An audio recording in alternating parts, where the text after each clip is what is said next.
Hello dear all students, as all of you know that your syllabus is reduced to up to 25%. Okay, all of you got it. The PDF of that reduced syllabus I already sent on WhatsApp group. So all of you see that PDF and send me the reduced portion. Okay, because there is too much pages on that and I am not able to find that page of your class. That's why all subjects in the board are given in that PDF. Okay, so dear students, please send me the syllabus of of a new syllabus, means reduced syllabus of your standard 10th class. Okay. So dear students, in the previous lecture we have completed the chapter similarity. No one asked me the query of miscellaneous exercise and no one completed yet. So I request you, all of you, to complete that problem set. And if you have any queries, then send it to me on the WhatsApp. I have cleared that. I am going to clear the queries. Okay. चला आता लक्ष द्या. नवीन chapter आज आपण शिकणार आहोत algebra मधला. तो म्हणजे chapter number 2, that is quadratic equation. कोणता चॅप्टर शिकणार आहोत आपण? Quadratic equation. ठीक आहे, समजलं? क्वाड्रॅटिक इक्वेशन म्हणजे नेमकं काय होते. ठीक आहे, चला आता बघूया आपण. तुम्ही इकडे लक्ष नका देऊ, आता मी जेवढं सांगतो तेवढं लक्ष द्या. ठीक आहे, आता बघा, आपल्याला माहिती आहे what is the word quad. Quad म्हणजे काय होते? क्वाड म्हणजे दोन्ही कानात लावतो आपण, दॅट इज 2. बरोबर आहे. क्वाड म्हणजे काय होते? 2. ठीक आहे, आता क्वाड्रॅटिक इक्वेशन, आता इक्वेशन म्हटलं तर त्याला काय असते? डिग्री असते. ठीक आहे, आता मी तुम्हाला सांगतो, आपण पॉलिनॉमियल बघतो. पॉलिनॉमियल सर्वांना माहिती आहे का? किंवा आपण त्याला म्हणू पॉलिनॉमियल इक्वेशन. ठीक आहे, तर पॉलिनॉमियल इक्वेशन म्हणजे नेमकं काय असते? पॉलिनॉमियल इक्वेशन म्हणजे बऱ्याच जणांना हे कन्फ्युजन आहे की पॉलिनॉमियल इक्वेशन म्हणजे काय असते. पॉलिनॉमियल इक्वेशन म्हणजे ज्या इक्वेशनची डिग्री पॉझिटिव्ह असते. मी काय म्हटलं लक्ष द्या, ज्या इक्वेशनची डिग्री पॉझिटिव्ह असते तो काय आहे? Polynomial equation. ठीक आहे, फॉर एक्झाम्पल x+5, याला काय म्हणणार आपण? याला म्हणू आपण पॉलिनॉमियल इक्वेशन ऑफ डिग्री 1. बरोबर आहे. ठीक आहे, आता सपोज आपण जर केले x² + x+5, तर हे काय झालं? Polynomial equation of degree. आता हायेस्ट डिग्री किती आहे ते? 2. So this equation is belong to our quadratic equation. हेच काय आपलं क्वाड्रॅटिक इक्वेशन, की ज्या इक्वेशनची मॅक्झिमम इंडेक्स किंवा मॅक्झिमम डिग्री काय असते? 2 असते, त्याला म्हणतो आपण क्वाड्रॅटिक इक्वेशन. समजलं? आलं लक्षात? ठीक आहे, चला याला म्हणतो आपण क्वाड्रॅटिक इक्वेशन.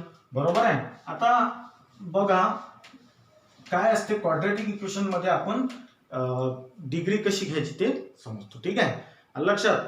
त्यानंतर बघा आपण एक फॉर्म बघूया. सर्वात इम्पॉर्टंट गोष्ट आहे, तुम्हाला हे सांगावंच लागेल आणि लक्षात ठेवावंच लागेल, कारण की तुम्हाला समोर भविष्यात हे खूप कामी पडणार आहे. ठीक आहे, चला आता स्टँडर्ड फॉर्म किंवा आपण जनरल फॉर्म सुद्धा म्हणू शकतो ऑफ क्वाड्रॅटिक. मी शॉर्ट मध्ये लिहीन Q for quadratic, E for equation. Quadratic equation standard form काय असते? लक्ष घ्या. ठीक आहे, लक्ष द्या. ax² + bx + c = 0. आलं का लक्षात? आलं का लक्षात? काय लिहितो समोर पहा, wear a is not equal to 0. काय अर्थ आहे? a is not equal to 0. जर आपण a जर 0 केलं तर आपलं इक्वेशन काय येईल? bx + c which is the equation of degree 1. याची डिग्री काय राहील या इक्वेशनची? 1. याचाच अर्थ काय होते?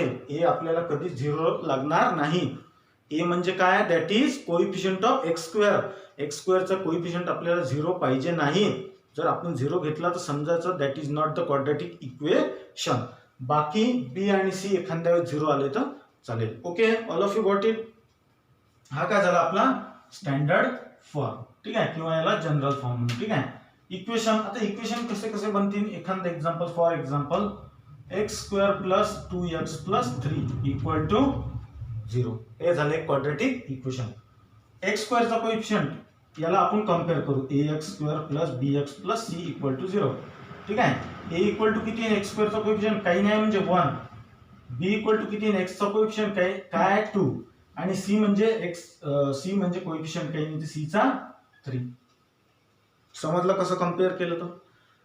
असे तयार होतात क्वाड्रॅटिक इक्वेशन आणि एबीसी ची व्हॅल्यू ही अशी घ्यायची. ठीक आहे, all of you got it. पुन्हा पहा दुसरा एखादा एक्झाम्पल घेऊ. x² - 5x + 6 = 0. ठीक आहे, किंवा 2x² म्हणून. ठीक आहे, आता a किती आला 2. आता नीट लक्ष द्या, b किती राहणार, साइन वर सुद्धा लक्ष द्या, साइन पाहिजे काय निगेटिव्ह आहे ना, तर b येणार -5 आणि c किती आला 6. समजलं एवढं? ओके, बघा आता नंतर काय करायचं पहा. नंतर आता आपण जास्त वेळ न गमावता सरळ सरळ आता आपण एक्सरसाइज बघू. ठीक आहे, that is practice set. Practice set कोणता प्रॅक्टिस सेट आहे? 2.1. Practice set 2.1. ओके, चला प्रॅक्टिस सेट 2.1 मधला पहिला क्वेश्चन कोणता आहे? x² + 5x - 2 = 0. ठीक आहे, check whether the given equations are quadratic equation or not. ठीक आहे, लिहिण्याची सिस्टीम इक्वेशन सोल्युशन सांगतो हा. Equation x² + 5x - 2 = 0 in which x is the only variable. याच्यात कोणता व्हेरिएबल आहे? फक्त x आहे. ओके, आलं लक्षात? कोणता व्हेरिएबल आहे? फक्त x आहे. ठीक आहे, and the maximum index or degree सुद्धा लिहू शकता तुम्ही हा, or maximum index or degree is 2, therefore it is a quadratic equation. Paper मध्ये लिहिताना असंच तुम्हाला पूर्ण लिहायचं आहे. Okay, got it? असं जर लिहिलं तरच व्यवस्थित वाटते, अदरवाईज ते व्यवस्थित वाटणार नाही. ठीक आहे, चला दुसरं काय पहा. दुसरं आहे y² + 1/y = 2. ठीक आहे, y² + 1/y = 2. आता हे जे इक्वेशन होतं डायरेक्टली आपल्याला 2 दिसलं. आता हे आहे का? तसं नाही आहे.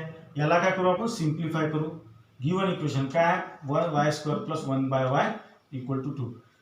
सिम्प्लिफाय करणे म्हणजे काय होते? याचा अर्थ असा आहे की याला आपण स्टँडर्ड फॉर्म मध्ये आणण्याचा प्रयत्न करू. ठीक आहे, चला सर, मी तुम्हाला नेहमी सांगितलेलं आहे, जेवढं समजा डिनोमिनेटर आलं किंवा फ्रॅक्शन आलं, जोही डिनोमिनेटर असते मॅक्सिमम डिनोमिनेटर त्यांनी त्याला मल्टिप्लाय करायचं. काय करायचं मग? इथे लिहायचं मल्टिप्लाय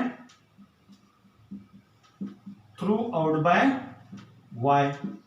मल्टिप्लिकेशन करणार throughout by y. y × y² plus y × 1/y = y × 2. that is our equation is y² × y म्हणजे y³. इथे y गेटिंग कॅन्सल, इथे फक्त = 2y. ठीक आहे, सो 2y इकडे येणार म्हणजे आपले इक्वेशन करणार y³ - 2y प्लस आहे इकडे आल्यावर काय होईल? मायनस +1 = 0. आता काय चेंजेस वाटतंय तुम्हाला? यस, बरोबर आहे तुमचं. इथे डिग्री मध्ये चेंजेस आहे. मागच्या इक्वेशन मध्ये म्हणजे आपल्याला जे क्वाड्रॅटिक इक्वेशन पाहिजे त्याची डिग्री काय पाहिजे? मॅक्सिमम 2 पाहिजे. इथे काय आली? 3 आली. काय लिहिणार? It is the equation in which y is the only variable. बरोबर आहे, y is the only variable and the maximum index of the equation is 3. maximum index किंवा maximum degree किती आहे? 3. therefore it is not the quadratic equation. लिहिण्याची system समजली का? आलं लक्षात? पुन्हा एक वेळा रिपीट करतो. गिवन इक्वेशन किंवा it is the equation in which y is the only variable and the maximum degree is 3. therefore it is not the quadratic equation because we required maximum degree 2. Okay, चला समोर पहा. समोरचं सुद्धा simplify करून घ्यायचं. काय समोरचं बघा, m + 2 m - 5 सरळ सरळ मल्टिप्लिकेशन येते सर्वांना. m × m m² m × -5 -5m 2 × m + 2m 2 × -5 - 10 = 0. M square -5 + 2 म्हणजे -3m - 10 = 0. ओके. चला काय डिग्री आहे 2. काय लिहिणार? It is the equation in which m is the only variable and maximum index is 2. Therefore given equation is quadratic equation. समजलं? इथे सुद्धा simplify करून सॉल्व करायचं, येऊन जाणार, नथिंग इज डिफिकल्ट. ठीक आहे. That is the question number 1 of practice set 2.1. ठीक आहे. दुसरा क्वेश्चन बघू आपण आता. दुसरा क्वेश्चन आहे write the proper form of the equation. Write the equation in the form of quadratic equation असं सुद्धा म्हणू शकतो. And write the values of ABC. एबीसीच्या काय करायचं आपल्याला? व्हॅल्यू लिहायचे. ठीक आहे. क्वेश्चन नंबर आहे तो 3 आहे. ठीक आहे. आता जो झाला होता तो 2 होता. क्वेश्चन नंबर 3 बघा. पहिला क्वेश्चन 2y = 10 - y². याला काय करायचं? पहिले प्रॉपरली अरेंज करून घ्या. कोणत्या फॉर्म मध्ये? स्टँडर्ड फॉर्म मध्ये. स्टँडर्ड फॉर्म काय असते? ax² + bx + c = 0. बरोबर आहे. चला पहिले डिग्री काय लागेल? x². ठीक आहे. म्हणजे -y² इकडे आलं तर काय होईल? +y². नंतर काय लागेल? bx म्हणजे काय? 2y जसं तसं. +10 इकडे आलं तर -10 = 0. बरोबर आहे. लक्षात. हे काय झालं आपलं प्रॉपर क्वाड्रॅटिक इक्वेशन. ठीक आहे. इथे लिहायचं कंपेअरिंग above quadratic equation with ax² + bx + c = 0. Compare करायचं म्हणजे व्हॅल्यू काय मिळणार? a ची व्हॅल्यू किती आहे? a ची व्हॅल्यू म्हणजे y² चा कोएफिशियंट किती 1. b ची व्हॅल्यू किती आहे? b ची व्हॅल्यू म्हणजे y चा कोएफिशियंट दॅट इज 2. आणि c ची व्हॅल्यू किती आहे? -10. c ची व्हॅल्यू किती आली? -10. समजलं एवढं? हो नक्की समजलं असेल. ठीक आहे. दुसरं इक्वेशन पहा. दुसरं थोडं वेगळं आहे. थोडं अरेंज करायला डोकं लागेल बस, बाकी काही नाही. ठीक आहे. चला लक्ष द्या. काय इक्वेशन पहा. x - 1² whole square = 2x + 3. Okay. आता मी नेहमी एक गोष्ट रिपीट केलेली आहे की कशाचाही तुम्हाला होल स्क्वेअर दिसला त्याला 2 फॉर्म्युले लागतात. होल स्क्वेअर म्हटलं मी. एक फॉर्म्युला लागतो a + b होल स्क्वेअर आणि दुसरा फॉर्म्युला लागतो a - b होल स्क्वेअर. ठीक आहे. इथे कोणता लागणार? बरोबर. इथे कोणता लागणार सांगा तुम्हीच. इथे लागणार a - b whole square. a - b whole स्क्वेअरचा फॉर्म्युला काय आहे?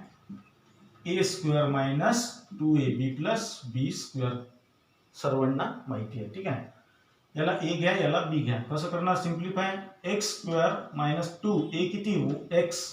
a किती आहे? x इंटू b किती आहे? b आहे 1 प्लस b चा स्क्वेअर म्हणजे 1 चा स्क्वेअर इक्वल टू किती आहे? 2x + 3 इक्वल टू किती आहे? 2x + 3. याला आपण सिम्प्लिफाय केलं. ठीक आहे. काय येईल? x² 2 × x 2x × 1 that is 2x + 1 चा स्क्वेअर 1 इक्वल टू 2x + 3. ठीक आहे. चला काय करता? पूर्ण व्हेरिएबल इकडे घेऊन या. बरोबर. पहा कसे. x² - 2x + 2x इकडे आला तर पुन्हा -2x बरोबर +1 + 3 इकडे आला तर -3 इक्वल टू 0.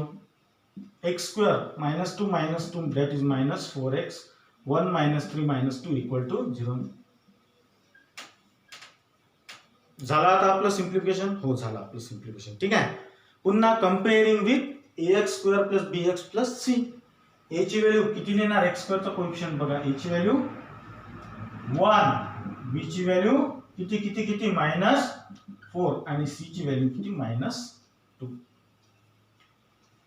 समजलं? आलं लक्षात? नंतरचं इक्वेशन बघू. 5व्या नंबरचं आहे ते क्वेश्चन नंबर 3 मधलं. पहा 5व्या नंबरचं आहे. थोडं कन्फ्युजिंग आहे म्हणून मी सांगत आहोत तुम्हाला.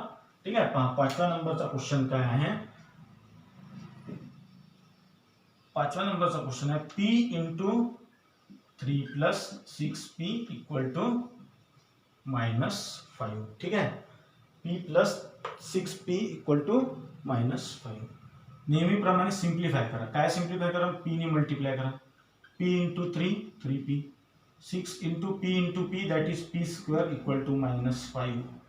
चला अरेंज करा proper. That is 6p² + 3p -5 इकडे आणलं तर +5 इक्वल टू 0. आली आपली ऑर्डर बरोबर बरोबर आहे.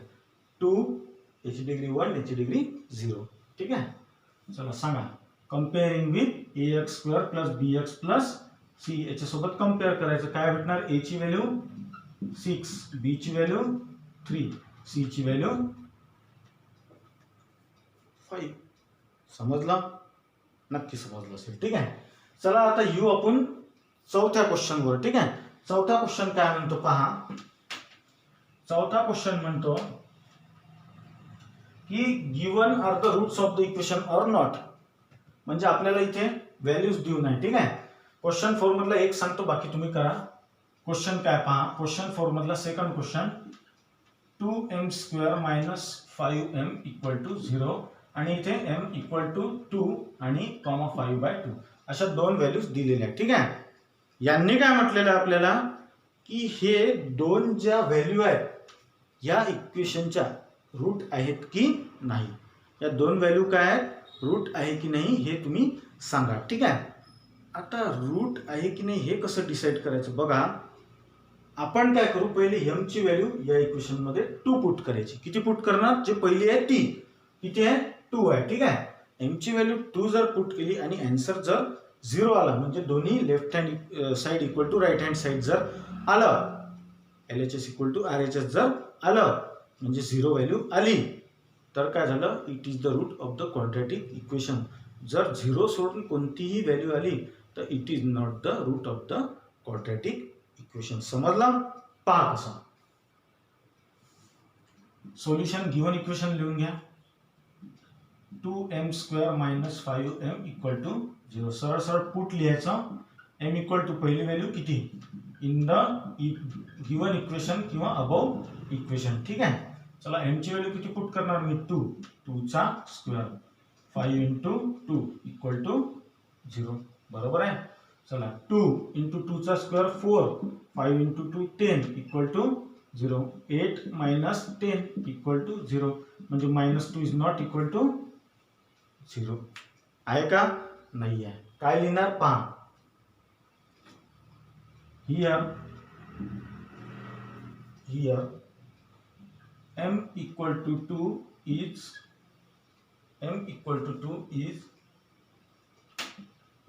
not the root of the given quadratic equation. बरोबर आहे. समजलं? हे जर व्हॅल्यू 0 आली असती तर आपण काय लिहिलं असतं? m = 2 is the root of the given quadratic equation. समजलं? पाहून घ्यायचं थोडंसं. दुसरी व्हॅल्यू पुट करू. कोणती? 5/2. सेम टू सेम आहे प्रोसिजर. 5/2. ठीक आहे. इथे काय करणार मी? फक्त 5/2 चा होल स्क्वेअर आणि इकडे 5/2. ओके. चला द्या लक्षात. थोडंसं लक्षात येऊनच जाईल तुमच्या. 2 5 चा स्क्वेअर 25, 2 चा स्क्वेअर 4 -5 × 5 25, 2 जसच्या तसा = 0. 2 2 जा 4 म्हणजे इथे किती आलं? 2 म्हणजे 25/2 - 25/2 0. आले का 0?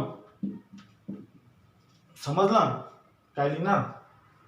Therefore m = 5/2 is the लिहायला लागेल is the root of the given quadratic equation. आलं लक्षात? 0 आलं तर root, otherwise it is not the root. ठीक आहे. हा आपला प्रॅक्टिस सेट 2.1 इथेच संपतो. इझी आहे.